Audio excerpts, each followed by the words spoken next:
ಇವತ್ತಿಂದು ಅರಸೀಕೆರೆಯಲ್ಲಿ ಏನ್ ಬೆಳವಣಿಗೆ ಆಗ್ತಿದೆ ಸಂತೋಷದ್ದು ದೇವಸ್ಥಾನದ ದುಡ್ಡಿಂದಾಗ್ಲಿ ಇವತ್ತಿಂದ ಏನ್ ಡಿವೈಎಸ್ಪಿ ಗಲಾಟೆ ಸ್ಟ್ರೈಕ್ ಮಾಡಿಸ್ತಾರ ಪರವಾಗಿ ನಿಮ್ದು ಏನ್ ಹೇಳ್ತೀರಾ ಸಾಹೇಬ್ರೆ ನೀವು? ಯಾವ ವಿಚಾರವಾಗಿ? ಈ NR ಸಂತೋಷ್ ಬಗ್ಗೆ ಇವತ್ತಿನ ಬೆಳವಣಿಗೆ ಅರಸೀಕೆರೆ ತಾಲೂಕಲ್ಲಿ ನಡೀತಾ ಇರೋ ಬೆಳವಣಿಗೆ ಎಲ್ಲಾ ನ್ಯೂಸ್ ಚಾನಲ್ ನೋಡ್ತಾ ಇದೀವಿ. ಇದ್ರ ಬಗ್ಗೆ ಏನ್ ಹೇಳಕ್ ಇಷ್ಟಪಡ್ತೀರಾ ನೀವು? ನಾನು ಕೂಡ ಒಂದು 6 ಗಂಟೆಯಿಂದ ನಾನು ನೋಡ್ತಾ ಇದ್ದೆ. ಅಮ್ನಟ್ಟಿ ವಿಚಾರವಾಗಿ ಏನು 1,48,00,000 ಏನೋ ಅಮೌಂಟ್ನ ಅವರು ದೇವಸ್ಥಾನದ ಉಂಡಿ ದುಡ್ಡು ತೆಗೆದುಕೊಂಡು ಅವ್ರ ಮನೆಗೆ ಹೋಗಿದ್ದಾರೆ ಅಂತೇಳಿ ವಿಚಾರವಾಗಿ ಹೇಳ್ಬೇಕಂತ ಹೇಳಿದ್ರೆ, ನಮ್ಮ ಯಾದವ ಸಮುದಾಯ ನಮ್ಮ ತಾಲೂಕಲ್ಲಿ ಭಾಳ ಮುಗಿದುವಾದಂಥ ಸಮುದಾಯ. ಭಾಳ ಮುಗಿದ್ರು, ಅವರಿಗೆ ಅಷ್ಟು ಗೊತ್ತಿಲ್ಲ. ಅಂದರೆ ಯಾರು ಹೇಳಿದ್ರು ಕೂಡ ನಂಬ್ತಾರೆ. ಒಬ್ಬ ಮನುಷ್ಯನ ನಂಬಿದರೆ ಪ್ರಾಣ ಕೊಡೋ ಅಂತ ಒಂದು ಸಮುದಾಯ ಅದು. ಆ ಸಮುದಾಯದ ಜೊತೆಲಿ ಈ ಒಬ್ಬ NR ಸಂತೋಷ್ ಅಂತ ಹೇಳೋಂಥ ವ್ಯಕ್ತಿ ಆಟ ಆಡಬಾರ್ದಾಗಿತ್ತು. ಏನೋ ಆಡಿದ್ದಾರೆ, ಏನು ಅಂತ ಗೊತ್ತಿಲ್ಲ ನನಗೆ. ಬರೀ ಒಂದೇ ಕೇಳ್ತಾ ಇದ್ದೀನಿ, ಅವ್ರು ಏನಾದ್ರು ದುಡ್ಡು ತೊಗೊಂಡೋಗಿದ್ರೆ ಆ ದೇವಸ್ಥಾನ ದುಡ್ಡನ್ನು ಅವ್ರಿಗೆ ಕೊಟ್ಟರೆ ಆಯಿತು.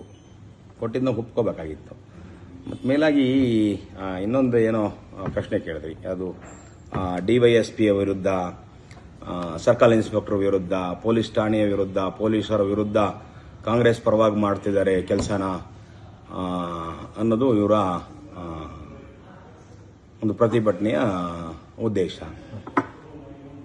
ಒಂದು NR ಸಂತೋಷ್ ಅವರೇ, ತಾವು ಕೂಡ ಬುದ್ಧಿವಂತರಿದ್ದೀರಿ. ನೀವು ಕೂಡ ಮಾಜಿ ಮುಖ್ಯಮಂತ್ರಿಗಳ ರಾಜಕೀಯ ಕಾರ್ಯದರ್ಶಿಯಾಗಿ ಕೆಲಸ ಮಾಡಿದಂಥವ್ರು. ಇವತ್ತಿಗೆ ಒಂದು ಪೊಲೀಸ್ ಇಲಾಖೆ, ನೀವು ಕೂಡ ಇದ್ದಂಥ ಸಂದರ್ಭದಲ್ಲಿ ಅದೇ ಕೆಲಸ ಮಾಡ್ತಾ ಇದ್ರ.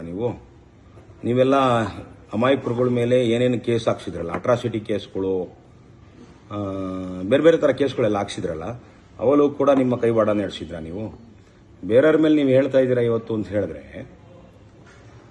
ಸೊ ನೀವು ಕೂಡ ಆ ಸಮಯದಲ್ಲಿ ಅದು ಮಾಡಿದ್ದೀರಾ. ಇವತ್ತು ನಿಮ್ಮ ಮೇಲೆ ಬಂದಂಥ ಆರೋಪಗಳನ್ನ ಮುಚ್ಚಾಕೊಳ್ಳಿಕ್ಕೆ ಈ ಒಂದು ಅಹೋರಾತ್ರಿ ಸತ್ಯಾಗ್ರಹ ಪೊಲೀಸರ ವಿರುದ್ಧ ಅಂತ ಹೇಳ್ತಾ ಇದ್ದೀರಾ. ಬಿಡ್ರಿ, FIR ಮಾಡಿ. ನೀವು ಹೇಳ್ತಾ ಇದ್ದೀರಾ ಕೌಂಟ್ರ್ FIR ಅವರು ಮಾಡ್ಕೊಡ್ತಾರೆ, FIR ಮಾಡಲಿ. ಐಗೋ ಇರ್ತಾನೆ, ಇನ್ವೆಸ್ಟಿಗೇಷನ್ ಆಫೀಸರ್ ಮಾಡ್ತಾನೆ ಕೆಲಸನ. ಆ ಟೈಮಲ್ಲಿ ನಿಮಗೆ ಚಾರ್ಜ್ ಶೀಟ್ ಟೈಮಲ್ಲಿ ನೋಡ್ಕೊಳ್ಳಿ. ನೀವು ಹೇಳೋಂಥ ಸೆಕ್ಷನ್ಸು ಬರಲಿಲ್ಲ ಅಂತ ಹೇಳಿದ್ರೆ, ಅವತ್ತು ಚಾರ್ಜ್ ಶೀಟ್ ನೀವು ಫೈಟ್ ಮಾಡಿ. ಚಾರ್ಜ್ ಶೀಟಲ್ಲಿ ಈ ಸೆಕ್ಷನ್ಗಳನ್ನ ಹಾಕಲಿಲ್ಲ, 20,000 ದುಡ್ಡನ್ನ ಕದಿಲಿಲ್ಲ, ಹರೀಶ ಚೈನನ್ನ ಕದಿಲಿಲ್ಲ, ಕದ್ದಿದ್ದ, ಇನ್ನೇನೋ ಮಾಡ್ದ, ಮತ್ತೊಂದೋ ಮಾಡ್ದ. ಇವತ್ತಿಗೆ ಸಮುದಾಯಗಳ ವಿರುದ್ಧ ಸಮುದಾಯಗಳ ಜಾತಿಗಳನ್ನ ಅಣ್ತಮ್ಗಳನ್ನ ಆಯಾ ಜಾತಿ ಧರ್ಮದರ್ನ ಒಡ್ಸಾಡಿಸುವಂಥ ಪ್ರಭಾವ ನಿಮ್ಮದು ಮನಸ್ಥಿತಿ ಅದಲ್ಲ, ಇದನ್ನ ಎಲ್ಲಿವರೆಗೂ ಬದಲಾವಣೆ ಮಾಡ್ಕೊಳಕ್ಕಾಗಲ್ವೋ ಅಲ್ಲಿವರೆಗೂ ಕೂಡ ರಾಜಕಾರಣದಲ್ಲಿ ನೀವು ಮುಂದುವರಿಯಲಿಕ್ಕಾಗಲ್ಲ. ಇವತ್ತಿಗೆ ಲಿಂಗಾಯತರ ಸಮಾಜನ ಹೊಡೆದ್ರಿ, ಲಿಂಗಾಯತರ ವಿರುದ್ಧನೇ ತಂದಾಕಿದ್ರಿ, ಲಿಂಗಾಯತರನ್ನೇ ಒಡ್ಸಾಡಿಸಿದ್ರಿ. ಇವತ್ತಿಗೆ ಯಾದವ ಸಮುದಾಯಕ್ಕೆ ಕಾಲಿಟ್ಟಿದ್ದೀರಾ. ಯಾದವ ಸಮುದಾಯದ ಅಣ್ತಮ್ಗಳ ಥರ ಇದ್ದಂಥ ಜನಗಳನ್ನ ಇವತ್ತು ಒಡ್ಸಾಡಿಸ್ತಾ ಇದ್ದೀರಾ. ಇವತ್ತು ಅಮಾಯಕರುಗಳನ್ನ ಕರ್ಕೊಂಡು ಒಂದು 20-30 ಜನನ ಯಾದವ ಸಮುದಾಯ ಅಣ್ತಮ್ಗಳೇ ಅವರು, ಹರೀಶಿಂಗ್ ಅಣ್ತಮ್ಗಳು, ನಮ್ಮ ಅಜ್ಜಪ್ಪರಿಗೆ ಅಣ್ತಮ್ಗಳು ಇರ್ತಾರವರು, ಇವ್ರನ್ನೇ ಒಡ್ಸಾಡಿಸ್ತಾ ಇದ್ದೀರಾ. ಇವತ್ತಿಗೆ ಧರ್ಮಗಳ ಮಧ್ಯೆ, ಜಾತಿಗಳ ಮಧ್ಯೆ ನೀವು ಒಡ್ಸಾಡಿಸೋ ಲಕ್ಷಣ ಎಲ್ಲಿವರೆಗೂ ಇರ್ತದೋ ಅಲ್ಲಿವರೆಗೂ ಕೂಡ ನಮ್ಮ ತಾಲೂಕಿನ ಜನ ನಿಮ್ಮನ್ನ ಅಷ್ಟು ಈಸಿಯಾಗಿ ಒಪ್ಕೊಳ್ಳಲ್ಲ. ಹಾಗಾಗಿ ಇದನ್ನ ಬಿಡ್ರಿ. ಇವತ್ತಿಗೆ ಬಂದಿರತಕ್ಕಂಥ ಆರೋಪನ ನೀವು ಸುಳ್ಳು ಅಂತ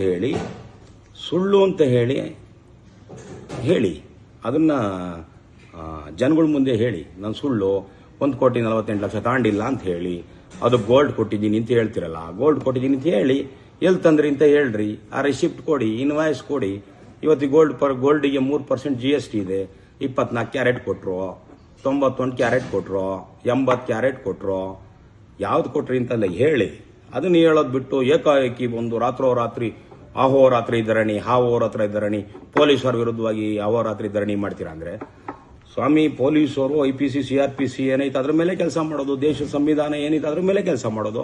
MLA ಹೇಳಿದ ತಕ್ಷಣ FIR ಬರೆಯಕ್ಕಾಗತ್ತೇನ್ರಿ? MLA ಹೇಳಿದ ತಕ್ಷಣ FIR ಮಾಡ್ಸಕ್ಕಾಗತ್ತೇನ್ರಿ? MLA ಹೇಳಿದ ತಕ್ಷಣ ಸೆಕ್ಷನ್ಗಳು ಬದಲಾವಣೆ ಮಾಡೋಕ್ಕಾಗತ್ತೇನ್ರಿ? ಬುದ್ಧಿ ಐತೆ ಇಲ್ವರಿ ನಿಮಗೆ? ಈ ಸುಮ್ಮನೆ ಕಾರ್ಯಕರ್ತರುಗಳನ್ನ ಗೊಂದಲಕ್ಕೀಡು ಮಾಡ್ತೀರಾ, ಕಾರ್ಯಕರ್ತರುಗಳನ್ನ ದಿಕ್ ತಪ್ಪಿಸ್ತಾ ಇದ್ದೀರಾ, ಜಾತಿಗಳನ್ನ ಒಡಸಾಡಿಸ್ತಾ ಇದ್ದೀರಾ.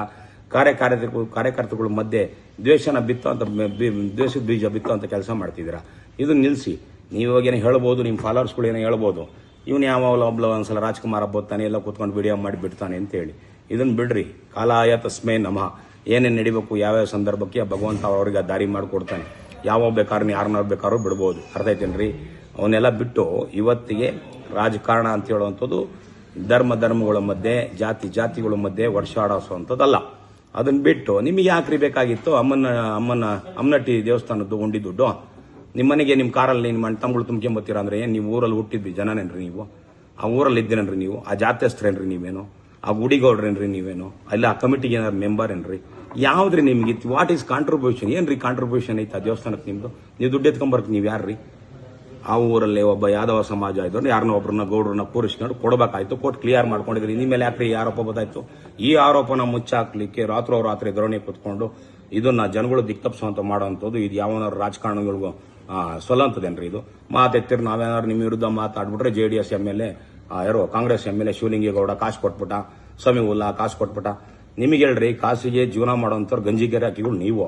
ನಾವು ಯಾವನು ನಿಮ್ಮ ಶಿವಲಿಂಗೇಗೌಡನು ನನ್ನ ಪರ್ಚೇಸ್ ಮಾಡೋಕ್ಕಾಗಲ್ಲ, ಸಮೀವುಲ್ನು ಪರ್ಚೇಸ್ ಮಾಡೋಕ್ಕಾಗಲ್ಲ. ಯಾವನು ನನ್ನ ಪರ್ಚೇಸ್ ಮಾಡೋಂಥದ್ದು ಭೂಮಿ ಮೇಲೆ ತಾಕತ್ ಯಾವನಿಗೂ ಇಲ್ಲ. ಇವತ್ತು ಚಾಲೆಂಜ್ ಮಾಡಿ ಹೇಳ್ತೀನಿ ನಿಮಗೆ.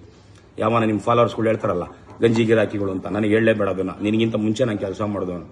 ಅವನ್ನೆಲ್ಲ ಕಾಮೆಂಟ್ಗಳನ್ನ ಹಾಕ್ಸಿ ಅದು ಬಿಟ್ಟು ಒಳ್ಳೆ ರೀತಿಯ ಕೆಲಸ ಮಾಡ್ಕೊಂಡು ರಾಜಕಾರಣ ಮಾಡು, ಆಯ್ತಾ? ಇಷ್ಟು ಹೇಳಿ. ಅರಸೀಕೆರೆ ತಾಲೂಕಲ್ಲಿ ಇವತ್ತು ರಾಜ್ಕುಮಾರ್ ನಾಗಸಮುದ್ರ ಅವರು 2028ಕ್ಕೆ ಬರ್ತಾರೆ ಅಂತ ಕೇಳ್ಪಡ್ತಾ ಇದೆ. ದಿನ ಮಾತಾಡ್ತಾನೆ ಇದಾರೆ ಎಲ್ಲ ಹತ್ರನು.